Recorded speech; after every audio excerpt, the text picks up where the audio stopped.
DLR. I'm an artist on Metalhead, Dispatch, Symmetry, Utopia Music. Predominantly I make drum and bass. This is my humble little studio. Here I'm just going to tell you about a few tracks off of my recent album Seeing Sounds, which is my second album as a producer. You can see it nicely in the background for you there. So yeah, we're going to sort of dive straight in and just take a look at a couple of, well, you know, sort of couple of fundamental sort of things behind the track that I think you guys will be interested in, and hopefully sort of delve into a few production techniques that might be interesting to a few heads out there. This track in particular got a lot of love on the album. It's called The Grip. I did it with Ant TC1, and he was obviously instrumental in the track, so it's a shame he couldn't be here today. But I really wanted to pick this one in particular because I thought it just sort of nailed the idea and the sound, and like most importantly the simplicity that I was going for during the album.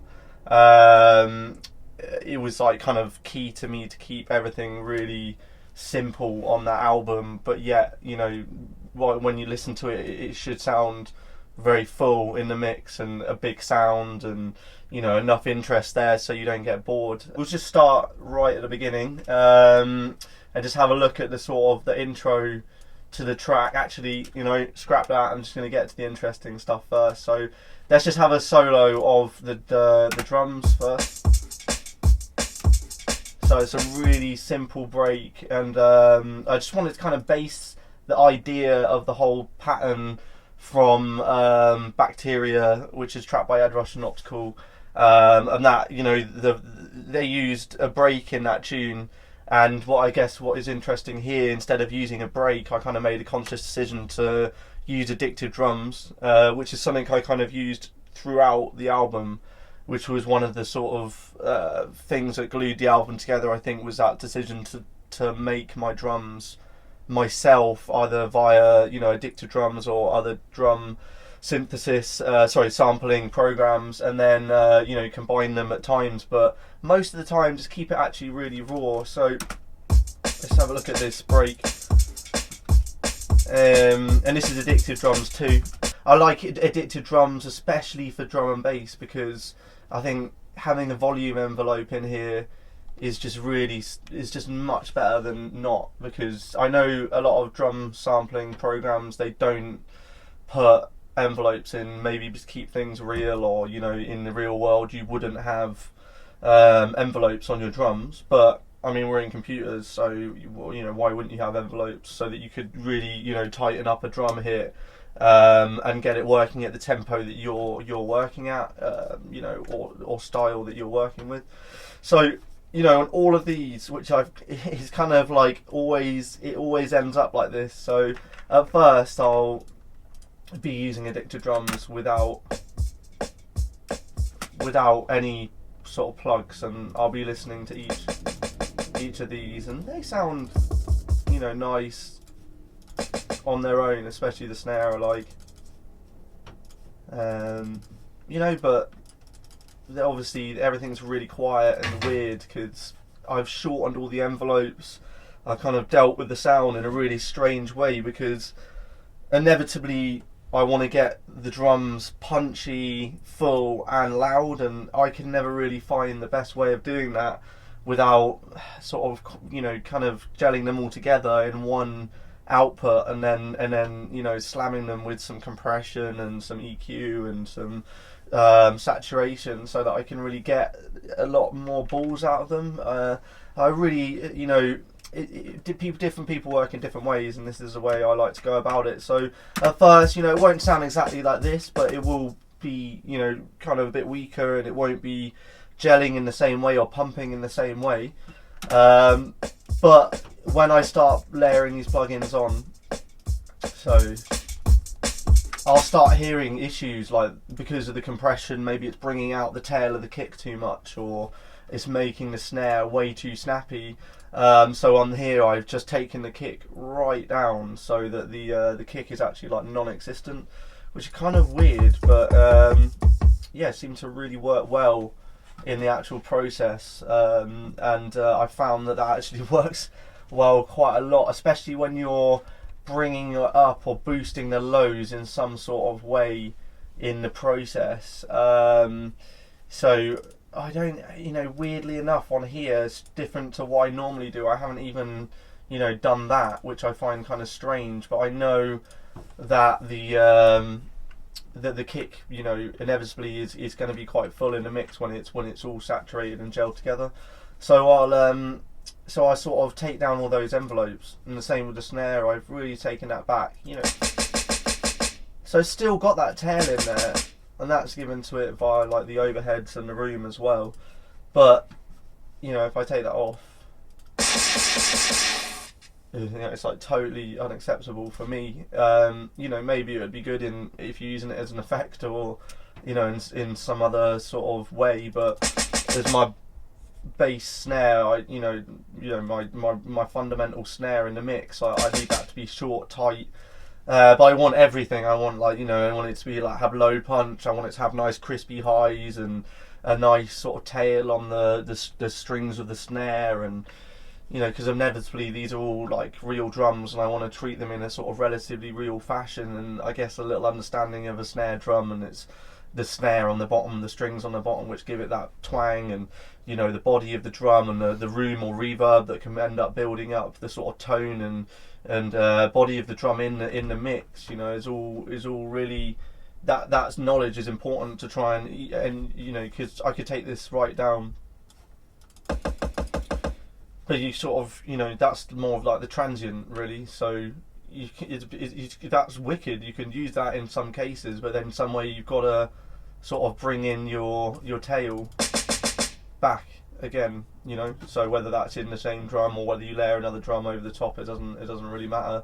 So yeah, just having those envelopes in the mix is so handy, and I find that just they're kind of a bit more relaxed than when I'm processing audio and I've got fade ins and fade outs, or if I had a more a different DAW, maybe I had more access to detailed like event automation and stuff like that to try and shape sounds in the way that I want. But I just found that Addicted Drums 2, it really gives me that possibility, not only of that, but every channel they have cuts as well as EQ, so you can high cut, you can low cut, as well as like bring out some of the EQ. And I just find all of that stuff's really handy when you're going through the process of sort of making the drums your own and bringing them and placing them in certain ways, and inevitably saturating and compressing in certain ways.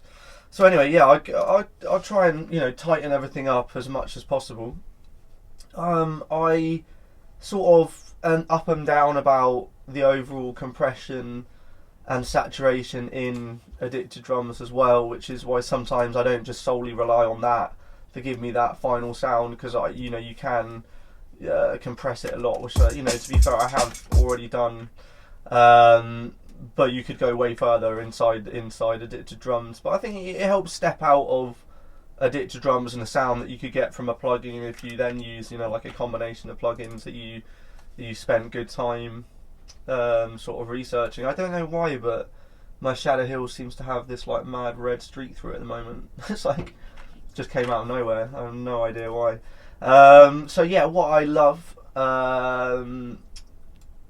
it's weird because a couple of people said that the Shadow Hills is not actually fast enough for drum and bass. I guess that is especially true with the hardware unit, because when you're dealing with real hardware and real components, I can totally agree that maybe that's not fast enough. But definitely in the plug-in version on UAD, it's definitely fast enough, and you can see here. I mean, I'm like barely even scratching the surface with it, because yeah, in a way I do agree it's not quite fast enough, but that sort of laziness in the compression or whatever, that gives it that a bit more of an edge, a bit more of an analog edge, I guess, rather than a compressor that's super quick and it's doing in a digital realm where it's not really adding any character or anything, it's just doing exactly what it says in the tin. This is helping add some, it obviously has analog modeling circuitry inside it, so you're going to get a bit of love from that if you start pushing some of these gains a little bit. And that's where I particularly enjoy it on an actual channel itself rather than a parallel, is to use it to help add saturation and body in the drum. Then if I had a tape machine, I would definitely try and go to tape quite a lot. But having the plugins wicked as well, and the Studer is something I occasionally use and sometimes don't use. But when you have drums, I find that are maybe not got quite enough edge to them still, and a little, could be brought out more. It's really good if you've got something that's a little oversaturated already, and something that's quite sort of smashed already in terms of compression and saturation or distortion. It's maybe a little harder to hear the overall sound that it's giving, but you can obviously hear in this case how it totally changes the sound. And I've got the low frequencies pushed right up on there. I love the way that it turned to highs into like more of a reggae dub sort of sounding high, where it's all super high and crispy. And it's kind of mad because it's, like I say, it's not really actually doing that much, and in the VU you can see that there's not a huge amount of movement, but just running through that, it helps add so much gel and saturation.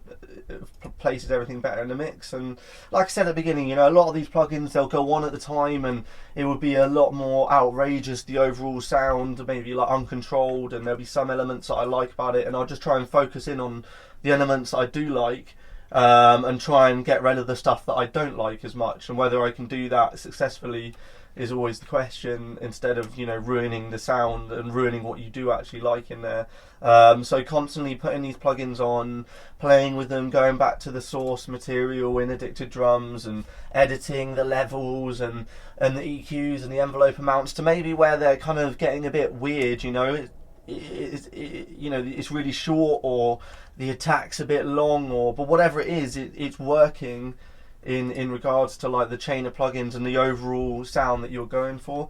I guess this is like an interesting one, and I don't normally like talking about plugins that much, because some of them I do believe that if you get them, then you can definitely benefit from them straight away, and whether you want everybody to do that. But I guess it's how you use stuff overall. So we'll definitely run through a few of the little secret ones, and this is really handy. And definitely a few producers I know use Air Windows plugins, and Air Windows are kind of mad because he's just maybe a little bit more undercover, the guy who makes them, and they're just grey boxes, but they just do what they're supposed to. And I think density is in relation to like the distortion or like the density of a sound, how like dense it is, and I get it's a lot of stuff that maybe you would have got from hardware equipment that in the digital realm you start lacking. So to be able to push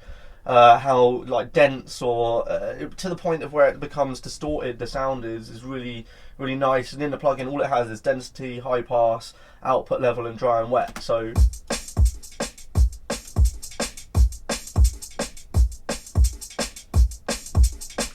pulls it up. It's like a 5%er for me, where everything has little percentage ratings, and this is definitely is in this case, it just adds that extra little bit of sheen and brings out the parts of the drums. And like I said, because I'm going back always to source to then tighten the sound or whatever, it inevitably kind of needs that extra bit of drive. And I love the way that everything gels together when you sort of push it and drive it and compress it and stuff. But it's the artifacts that can be brought out by doing that. So always going back to Addicted Drums is so handy. And then all this is there for is to do a low and high cut. And there's just something about, I don't think this piece of kit even exists, to be honest with you, in real life. I've never seen it, and I could be totally wrong about that. I know Pultec exists, but maybe this is a very rare one. But this is just like a high and low cut, and the sound of it is so cool. If we just go up to here, get the automation up, yeah, so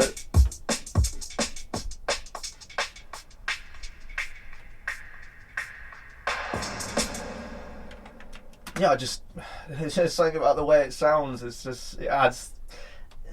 There's a lot can be said for plugins. I think that just kind of come really simple, but you can trust them. And I mean, with the Poltet, UAD, Poltet, they spend a lot of time trying to model it all, and they put their name to this stuff, and so they definitely feel that it's doing something correct, and you can just trust it. You don't have to spend ages dialing in like some cues and making the resonance X amount or whatever. When you use this, it has a really cool sound to it that if you use it again, it will have the same cool sound. So again, like not another one that I always necessarily like to tell people about all the time, but now you all know. And like the same thing.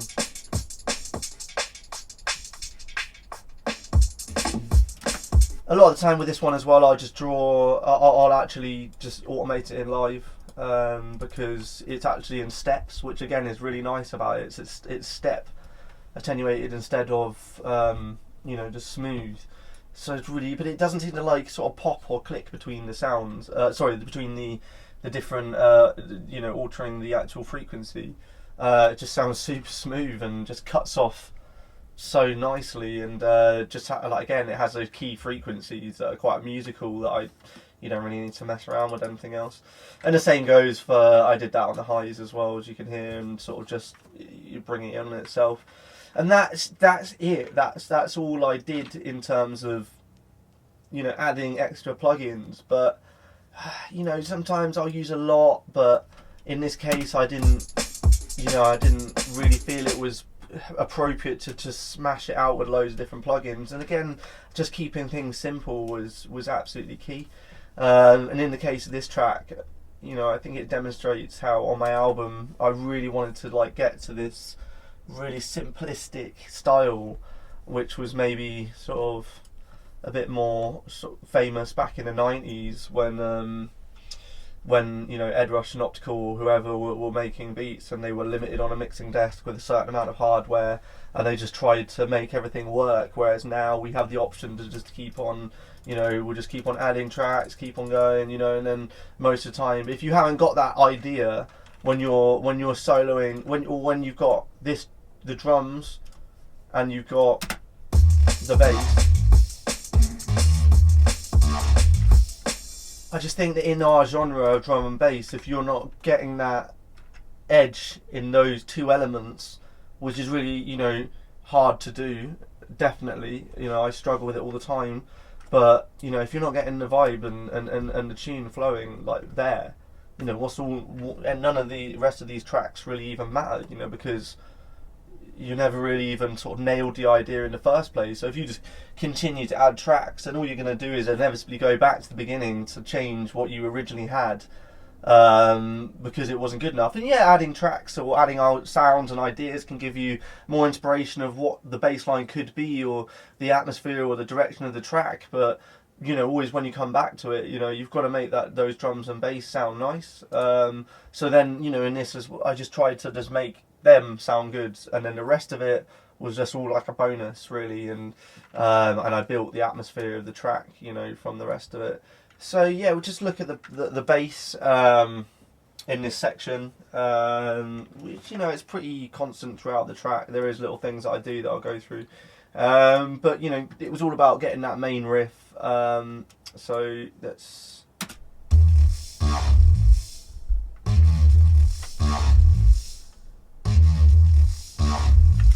So I bring in some alterations to the bass pattern, but I wanted to try and catch a riff that was maybe a little bit more memorable than just sort of sticking to one note, or just doing one big long note. I wanted it to be more riffy than most of the stuff that I do, maybe, and that way it kind of it was a bit more funky as well, and I wanted it to be a funky riff. That was the main sort of criteria, to have a riff, to make it funky, and to make that bass really speak. So I mean, there's a lot of debate, I guess, over what you use for bass, and I guess it doesn't really matter as long as what you do with it is the end result is what you want. So I use Massive for, I use Massive in a lot of these album projects, and I used Massive in this, obviously. I don't know, at the time I was just having a lot of success with it. A lot of people say, oh, Massive just sounds like Massive, but I don't know, like, anything can sound like anything until you sort of do something with it. A Geno 106 sounds like a Geno 106, but you can do stuff with it and make it sound totally original and totally different to a normal Geno 106. So Massive is the same. I mean, fundamentally it's just a synth that has a mixture of different synthesis inside it, which is really cool. But you know, it's just got it's very simple. It's got 3 oscillators. It's very similar to the Virus TI in its build up. The ability to modulate anything, really, you know, it's limited, but it's a lot more free than a lot of other synths, and that's wicked because it's just so easy to modulate parameters with LFOs or envelopes, step sequencers, or whatever you want, really, or you know, in Logic as well, just because they include the macro controls which people in Ableton and other programs have, but in Logic we don't have that, so they add them, and I haven't used them in this at all because I was going for a different sort of vibe. But the same sort of thing as the drums, I just sort of go back and I just take all of these plugins off and we'll just build it up. And you know, it's frustrating because I can't really show you what the original sound would have been before I put the plugins on, because it would have been altered loads. By the time the plugins were put on, I noticed that certain frequencies were too strong, or you know, caused too much distortion in certain areas or whatever. I have to then go back to the original sound and like edit it a little bit. And we'll take the sends off as well.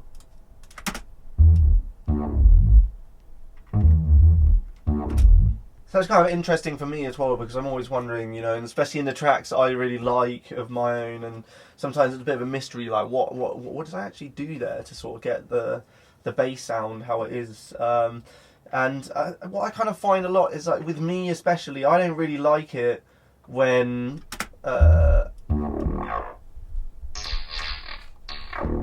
just like the higher end of the frequency spectrum in Massive and a lot of digital synths, I think, is where you can start here. I just find it hard to get rid of the sound of the waveform that they put, you know, their sound of a saw wave in Massive from the computer. I agree with, you know, everyone, of course, like, you know, it sounds kind of digital and cold and a bit harsh, and it's just like a pain in the arse sometimes to sort of get that sounding nice. So what I kind of like to do is take it, and I know that waveforms do sound quite full, and you know, saw wave on like a Sequential Circuits Pro 1 is also very intense, and you need to filter that down to take a lot of that high end out, because when you distort that sound, or want to bring out the high end, you know, and with a grit and a distortion, it's going to really sort of start bringing out the higher end of the saw wave and like the higher harmonics. And so maybe you know, what I've done in here is probably it was more of a full sound, but then once I started putting the plugins on and realizing the potential of the sound, I really started to bring it back. Yeah, I'm using the modulation in here to I like to modulate the filters. You know, you can modulate anything you want. This is the thing, and I guess the more you add, this is what the exercise of me showing you this track to show the simplicity, and that goes without saying with the bass as well. The more you add to that, the more oscillators that you're adding, the more you know, frequency modulation that you're adding, the more filters that you're adding, the more modulation to all of those parameters that you're adding, it's going to get complicated, and you start maybe losing track of where you are with it all, and you change one thing and you lose the sound of another thing, and you know, it's really hard to sort of understand it. So I kept it really simple again, and I guess when I look back at things like this, then I notice that's kind of how I achieved a certain sound, by keeping it quite simple and not stepping too far ahead of that. If we go back to the original sort of oscillator that is making the sounds, I'm only using one oscillator in this particular patch. So we'll take the insert off, we'll take the filter off, there's only one filter working here, and we'll take the modulation oscillator off as well. you know. And if we go to the voicing, you can see there's only on it's in unison, but there's only two. You know, because when we increase this, sometimes you start just, I don't know, it becomes too thick, and you start having a phasing between the like that. So, which is kind of cool for a weird effect, but you really start getting there quickly. So the way you can avoid that, you know, ultra phase is by just keeping that low and keeping this pitch cut off low. And I'm using this because I looked at a patch once and someone had made a Reese and they just had one oscillator working, and then they used the pitch cut off to modulate the pitch of that one oscillator, and it creates a Reese rather than using the two oscillators detuned to each other. And I don't know, I just yeah, it sounded a bit more solid. And to me, the most important thing that I think you find on most synths when you're working with bass and you want to play it live is making sure those oscillator, the phase is restarting via the gate. Every time that note's played, it restarts. So that's restarting every time. I've kept it. We've not offset the actual position of the oscillator. We kept everything on 0, but every time it restarts, which is so important when you're doing bass. And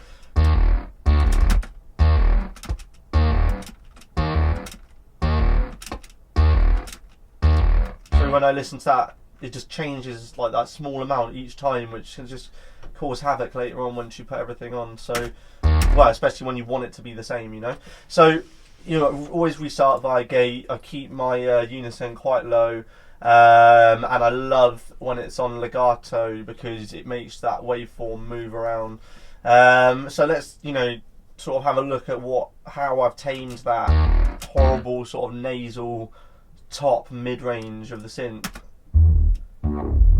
So it's literally as simple as just having that bandpass filter, and I've got one it's a bit weird, I guess, because, well, it's not actually.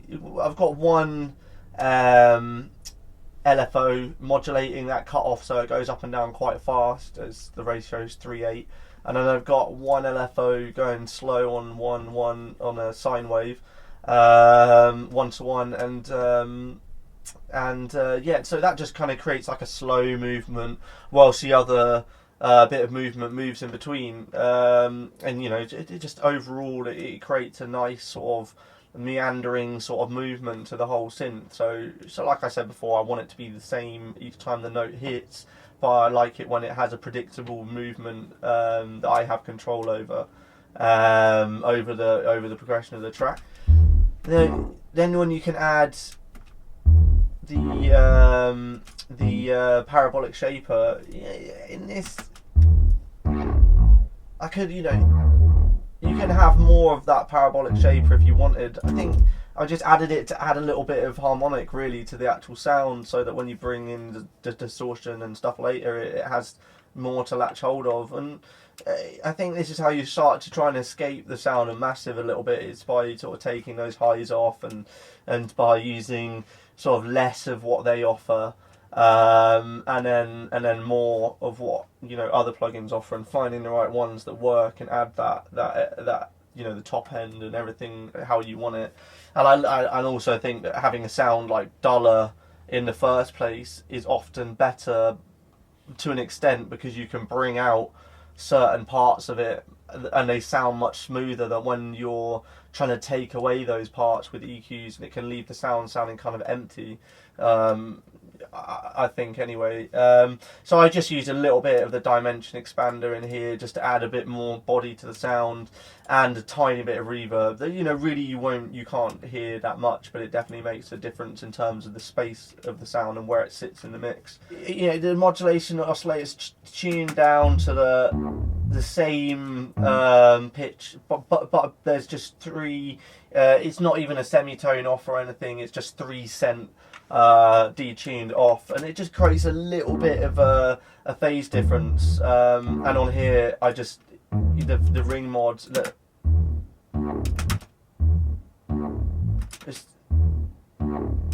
it's just modulating that ring mod on and off using LFO5, so it's quite a fast modulation, and the ring mod just helps to sort of add a bit more detune to the phase of the oscillators, I guess, and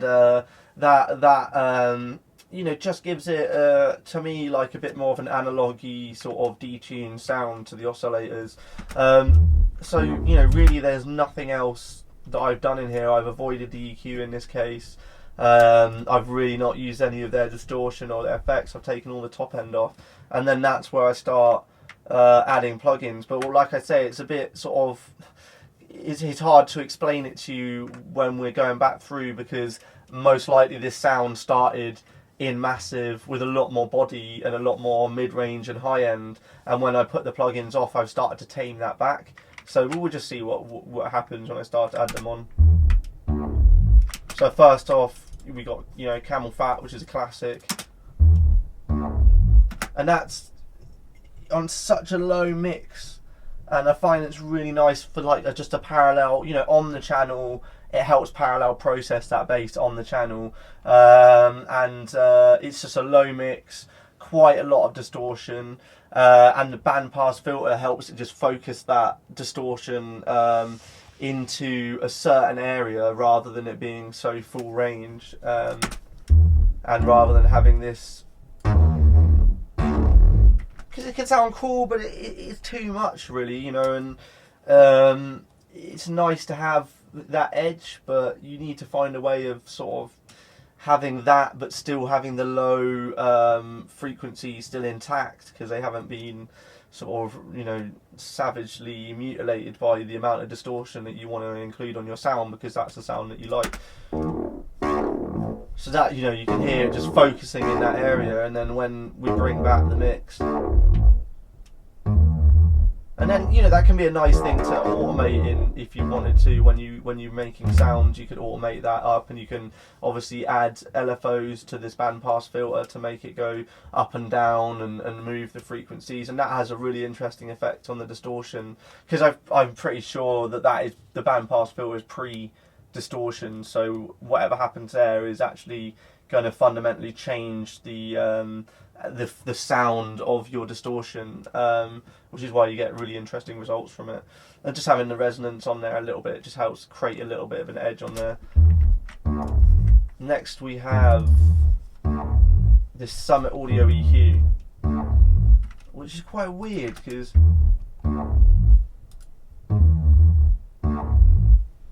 I can't really actually hear that much that it's doing, and I can see that I just boosted those lows. And let's just have a little look on a multimeter, because it might be handy.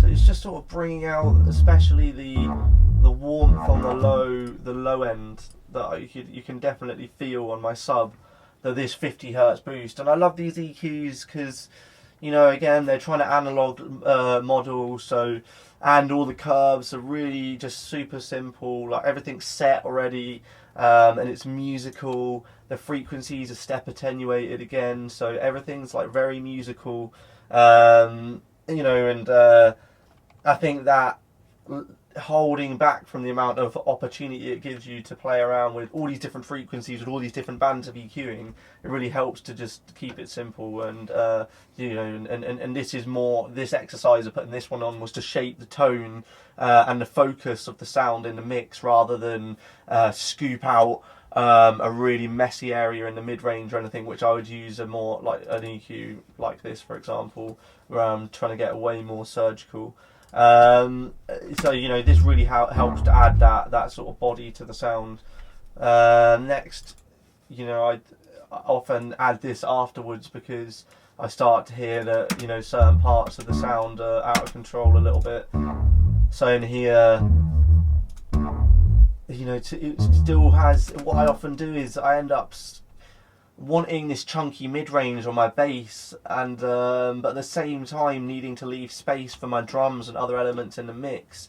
And maybe it's not that the mid-range is sort of, the mid-range might be loud enough, but maybe you need to sort of compress it and control the sort of mid-range a little bit more, especially when you're using filter sweeps and other different modulation to change the sound. You need to control those frequencies so that they're more full in the mix, or they have the perception of being more full in the mix. So I love the dynamics section on Ozone, on iZotope Ozone. You can add or remove whatever band you want, but you can use it to control certain areas. So in this, I'm obsessed with the way it really nicely controls, and you can be really relaxed on the compressor ratio and just bring in this compression.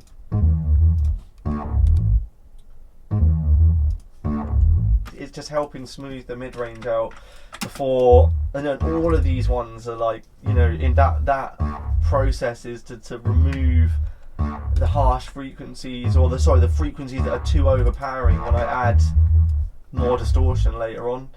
In this, I used it in the side because I used some plugins to add space, the dimension expander and the reverb. You have to kind of treat the side signal, but I wanted the side signal to still have highs, and I wanted more stereo width on those highs, but I wanted less in the low mid, so I just used this. Really handy because you got mid-side EQ. I scooped out the low mids of that side EQ and pushed up the stereo width just to add that. And I can hear that make a big difference here, the way that the sound sits in the speakers. Then again, because I wanted that automated sweep, and why not just keep it the same as the drums? It keeps continuity. Then Harrison EQ. And all of these are like analog modeled EQs, just because I wanted to add presence or whatever, or beef, and rather than use the preset curve that is in a Q10 or a Pro Q, which is way more of a surgical curve where you can automatically pinpoint the area that you just EQ'd. This is more of a sort of drive to the sound, and I love the way in the Harrison you can low cut, but then you can push around 40 hertz, and so it controls the lows, but also adds beef into the area where you need it, which is in this case the 40 hertz. Because still in this tune, like when I play it in the club, maybe I feel that it doesn't have enough low sub, but that was the main aim of the track. I wanted the bass in this track to be quite high and not have so much sort of relentless 40 hertz, which kind of gives it its originality in the track, and it reminded me more of a bass line of olden days rather than the sort of modern approach that we have. But obviously I wanted to, because it didn't have enough beef in there in the first place, I just used an EQ like this to just bring out that beef. And then the Shadow Hills, because I guess at the time I must have been a little bit obsessed with the Shadow Hills. I get a bit weirdly obsessed with things, like most producers probably. We're all obsessive by nature. Again, it's controlling the sound, but it's also adding a drive to the sound and a saturation to the sound. So I'm into my computer going slow now, because it's what I like to do. But so here to me it does everything like compression does. It's controlling the pitch of the sound. It's bringing the quieter points of the sound up, but it's also adding a drive and thickness to the sound. So that's sort of what the actual insert chain on the bass itself is made up out of, before it has any sends. And I use the sends to parallel process to add and thicken frequency areas that are not as thick as I wish that they were. And I just found it's over time that it's a nice way of going full circle back to what I started with, and taking those highs out of the massive, and then relying more on the lower harmonics, then using the distortion to bring out some of the higher harmonics, and then adding your own kind of frequencies, actually, in this case, which on this channel in particular is what I do. And I'm just going to keep this one, I'm going to keep a bit of a mystery, but basically what I'm going to say is that I love I don't know, Dillinger, or a lot of the older sound where there was a lot of cable noise in the bass. There was a lot of just general noise in the bass that gave it the character and sound that actually at the time we really loved, and I think we were always sort of trying to think, how do we get back there unless we're doing that on outboard equipment? How do we add that buzz and noise to the distortion that we love, or that I particularly love? So in this case, and it's just like this gritty, noisy distortion edge to the whole top, which is replicating like the vinyl sound or tape sound, or sort of more analog sound. And I use basically, to talk you through it instead of showing you, because I don't really want it, it's a bit more of a secret, is that I use something that creates noise. So in this case I use a tape plugin, and that creates noise. Then I noise cut that noise. Then I add distortion to really bring out the noise, and but in this case this distortion has a low cut in it, so I can cut all the lows and really like rag the high end until it just becomes like a mush, and then more EQ to then sort of make it sit a little bit better in the mix and bring out the frequencies that I want. And that's kind of adding an extra component to the sound that wasn't originally part of it, but the original harmonics and frequencies in the sound actually interact with all that noise, so that it moves in a certain way and sounds correct to the sound.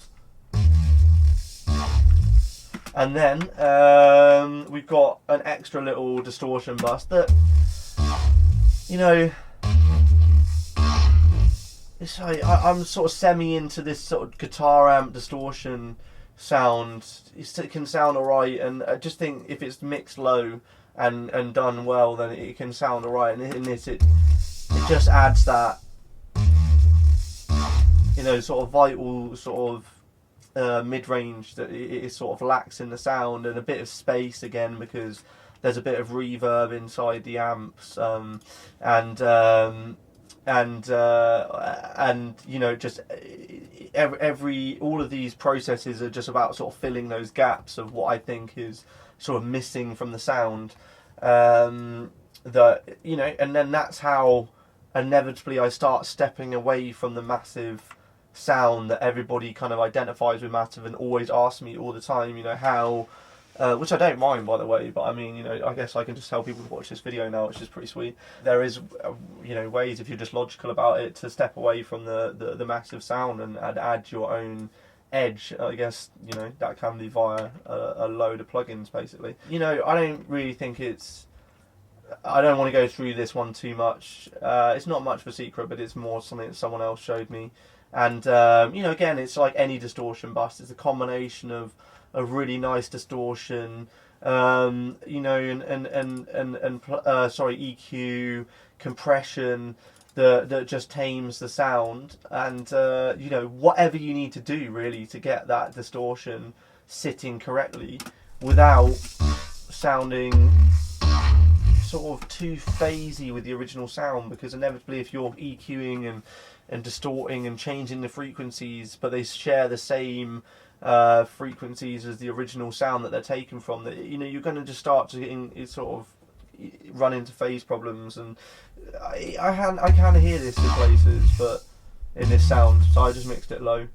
And that was sort of the main aim with the bass. It didn't need to be too in your face, and didn't need to be too large, too low, but it needed to sit in its own space, and it needed to have a bit of every frequency, lows, mids, highs, but not too much and not too little of any of them, which is like any bass sound, and people have their different ways, but I find that using this sort of massive with some clever plugins on the insert, and then sends to add to the frequency areas that you're missing, and maybe that extra bit of grit that you desire, then yeah, that's a good way of working for me. And I've tried in many different ways, but I always sort of come back to that.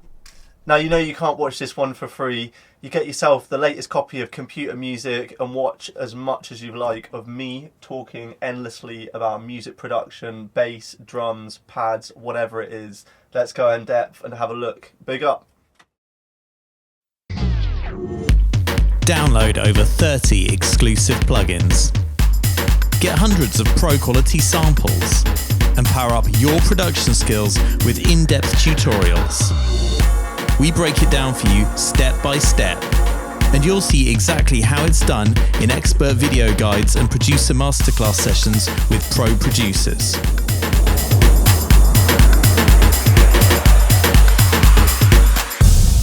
Get all this and more with Computer Music Magazine every month on iPad and iPhone, PC and Mac, Android, and in print.